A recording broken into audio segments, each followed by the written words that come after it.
শুধু একটা মেয়েকে সংসারী হলেই চলে না, একটা ছেলেকেও সংসারী হতে হয়। ঘর যেহেতু দুইজনের, তাহলে ঘরের কাজ তো দুইজনকেই করতে হবে। যদিও মাঝে মাঝে সে আমার কথা শুনতে চায় না, বাট কিছু কিছু কাজে আমাকে হেল্প করে। যখন দেখে যে আমার কষ্ট হচ্ছে, দেন তখন আমাকে হেল্প করে এসে। অনেকদিন পর নিজেদের ঘর একটু সাজানো গোছানো করতেছি। সে আর যাই শপিং করুক বা না করুক, সোফার কাভার, চেয়ারের কাভার এগুলো খুব বেশি অর্ডার করে। কারণ আপনারা দেখে আসছেন কিছুদিন পর পরই সে বিভিন্ন কালারের সোফার কাভার গুলো অর্ডার করে থাকে।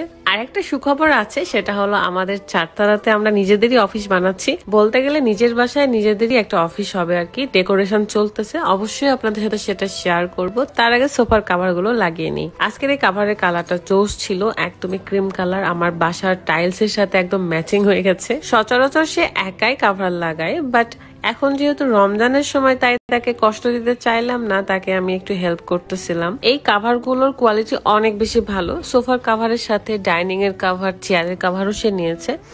এখন সে চেয়ারের কাভার গুলো লাগাক আর আমি ডাইনিংটা পরিষ্কার করি, কারণ অনেক কিছু ছিল ভাই ডাইনিং এর ওপর। Matador sofa cover Facebook page থেকে আপনারা এই সোফার কাভার গুলো পেয়ে যাচ্ছেন। পেজটা ক্যাপশনে দেওয়া থাকবে, চেক করে নেবেন। অনেক বেশি কালার রয়েছে, আপনারা কালার চুজ করে নিতে পারবেন। প্রত্যেকবার আমরা খুব কালারফুল কাভার গুলো নিয়ে থাকি, বাট এবার একদমই লাইট কালার নিয়েছি, মানে ক্রিম কালার আর কি। এটা আমার খুবই পছন্দের। কাভার গুলো লাগালে অনেক কিছুতে সুবিধা রয়েছে, যেমন আপনার যদি কোনো চেয়ার বা ডাইনিং এর কোথাও দাগ থাকে কিংবা রং ভরে থাকে বা খারাপ হয়ে যায়, সেটা কিন্তু ঢাকা পড়ে যায় এন্ড এক্সট্রা একটা সৌন্দর্য বাড়িয়ে দেয় ঘরের। আমার এরকম অনেক ধরনের চেয়ার রয়েছে যেগুলো ভাঙা বা দাগ পড়ে আছে, দেখতে একদমই ভালো লাগে না। তখন কাভার পরালে অনেক বেশি সুন্দর লাগে।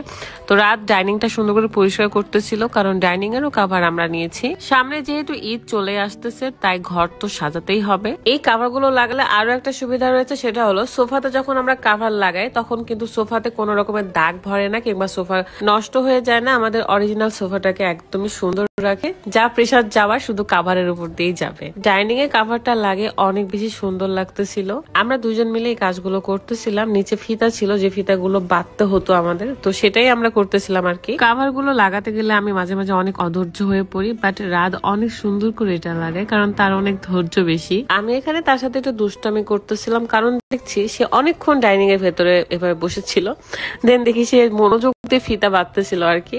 যাই হোক, আমাদের আরো একটা টেবিল রয়েছে যেখানে কাভার লাগানো একদমই জরুরি। দেখতে পাচ্ছেন এত কালার ভরে আছে। কাভার লাগানোর সাথে সাথে কালারও চলে গেছে, সৌন্দর্যটাও বেড়ে গেছে। আসলে এখন আমার বাসাটা বিজনেস পারপাস হয়ে গেছে, যেহেতু আমি একটা ড্রেসের বিজনেস করতেছি, বেথিস ট্যাটন। তো সেখানে আমার অনেক ড্রেস থাকতে হয়, ড্রেস রাখতে হয়, তাই কারণে ঘর বাড়ি আসলে গোছানোর পরিস্থিতি নেই। আমাদের বাসারই চারতলায় আমাদের লাইভ রুম, তারপরে অফিস রুম বানানো হচ্ছে, মানে ডেকোরেশন করা হচ্ছে আর কি। তখন নিচে এতটাও গ্যাঞ্জাম হবে না, এখন যতটা আপনারা গ্যাঞ্জাম দেখতেছেন ঘর বাড়িতে। তো অনেক সুন্দর লাগতেছিল কাভার গুলো পরিয়ে। আপনারাও কিন্তু আপনার ঘরগুলো এভাবে সাজাতে পারেন। বুদ্ধি দিয়ে কাজ করলে দেখবেন প্রত্যেকটা কাজই ভালো হবে। তো বিদায় নিচ্ছি আজকের মতো, আল্লাহ হাফেজ।